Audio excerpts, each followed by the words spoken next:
Hegelianisme dan jurnalisme awal 1836–1843. Sepanjang musim panas dan gugur tahun 1836 di Trier, Marx menjadi lebih serius terhadap pembelajarannya dan kehidupannya. Ia bertunangan dengan Jenny von Westphalen, seorang bangsawan wanita terdidik dari kelas penguasa Prusia yang telah mengenal Marx sejak kecil. Karena ia memutus hubungan pertunangannya dengan seorang aristokrat muda demi Marx. Hubungan mereka bersifat kontroversial karena perbedaan antara asal-muasal agama dan kelas mereka. Namun, Marx berteman dengan ayahnya Ludwig von Westphalen, seorang aristokrat liberal, dan kemudian mencurahkan tesis doktoralnya kepadanya. 7 tahun setelah pertunangan mereka menikah di sebuah gereja Protestan di Kreunach pada 19 Juni 1843. Pada Oktober 1836, Marx datang ke Berlin, masuk Fakultas Hukum dan menyewa kamar di Mittelstraße. Pada tahun pertama, Marx mendapatkan ceramah Eduard Kranz yang mewakili sudut pandang Hegelian progresif, menjelaskan perkembangan rasional dalam sejarah dengan memajukan aspek-aspek libertariannya, dan pengaruh pertanyaan sosial dan ceramah Karl von Savage yang mewakili Historical School of Law. Meskipun belajar hukum, ia terbius oleh filsafat dan melirik cara untuk memadukan keduanya, meyakini bahwa tanpa filsafat tak ada yang dapat disertai. Marx menjadi meminati almarhum filsuf Jerman G. W. F. Hegel, yang gagasannya kemudian diperdebatkan di kalangan filsuf Eropa. Saat datang ke Strellau, ia masuk klub Dr. Club, sebuah kelompok pelajar yang membahas gagasan Hegelian, dan melalui mereka menjadi terlibat dalam sekelompok pemikir radikal yang dikenal sebagai Hegelian Muda pada 1837.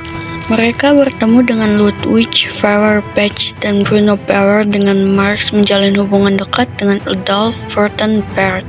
Seperti Marx, Hegelian Muda mengkritik asumsi metafisika Hegel, namun mengadopsi metode dialektikal dalam rangka mengkritik masyarakat, politik, dan agama dari sudut pandang sayap kiri. Ayah Marx meninggal pada Mei 1838. Menimbulkan penurunan pemasukan untuk keluarganya. Marx telah menjadi sangat emosional kepada ayahnya dan mengenang kenangannya setelah kematiannya. Pada 1837, Marx menulis karya fiksi dan non-fiksi, menyelesaikan novel pendek Scorpion and Felix, drama Aulenem, serta sejumlah puisi cinta yang dicurahkannya kepada Jenny von Westphalen, meskipun tak ada karya awalnya yang diterbitkan pada masa hidupnya. Marx kemudian meninggalkan karir fiksi untuk keperluan lain, termasuk belajar bahasa Inggris dan Italia, sejarah seni rupa, dan penerjemahan karya klasik lalu. Ia mulai bekerja sama dengan Bruno Bauer saat menguntung filsafat agama karya Hegel pada 1840. Marx juga menulis tesis doktoralnya, perbedaannya antara filsafat alam Demokritea dan Epikurea, yang ia selesaikan pada 1841. Karya tersebut dideskripsikan sebagai sepotong karya asli dan berani di mana Marx menunjukkan bahwa teologi harus mendasari kebijakan. Karya tersebut dideskripsikan sebagai sepotong karya asli dan berani di mana Marx menunjukkan bahwa teologi harus mendasari kebijaksanaan filsafat tingkat tinggi. Esai tersebut menuai kontroversi, terutama di kalangan profesor konservatif di Universitas Berlin. Marx sebagai gantinya memutuskan untuk mengajukan tesisnya ke Universitas Jena yang lebih liberal, yang menganugerahkannya gelar PhD pada April 1841. Karena Marx dan Bauer sama-sama ateis, pada Maret 1841 mereka mulai merencanakan sebuah jurnal berjudul Arschiv des Atheismus atau Arsip Ateistik, namun tak pernah membuahkan hasil.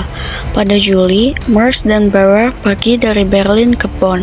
Di sana, mereka diskandalisasi kelas mereka karena ketahuan mabuk, tertawa di gereja, dan berderap di sepanjang jalan raya di atas keledai. Marx menjalani karir akademik, namun dibayangi oleh pertentangan kuat dari pemerintah terhadap liberalisme klasik dan Hegelian muda. Marx pindah ke Köln pada 1842, di mana ia menjadi jurnalis, menulis untuk surat kabar radikal Rheinische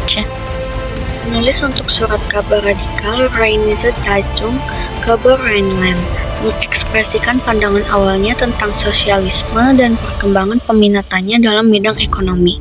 Marx mengkritik pemerintah-pemerintah Eropa sayap kanan serta figur-figur dalam gerakan liberal dan sosialis yang dianggap tak becus atau kontraproduktif.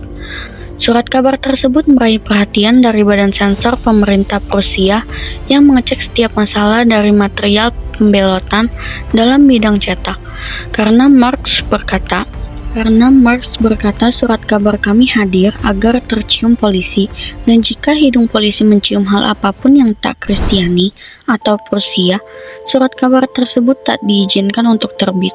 Setelah Rheinische Zeitung menerbitkan sebuah artikel yang sangat mengkritik monarki Rusia, Tsar Nicholas I meminta agar surat kabar tersebut dicekal dan pemerintah Prusia mengabulkannya pada 1843.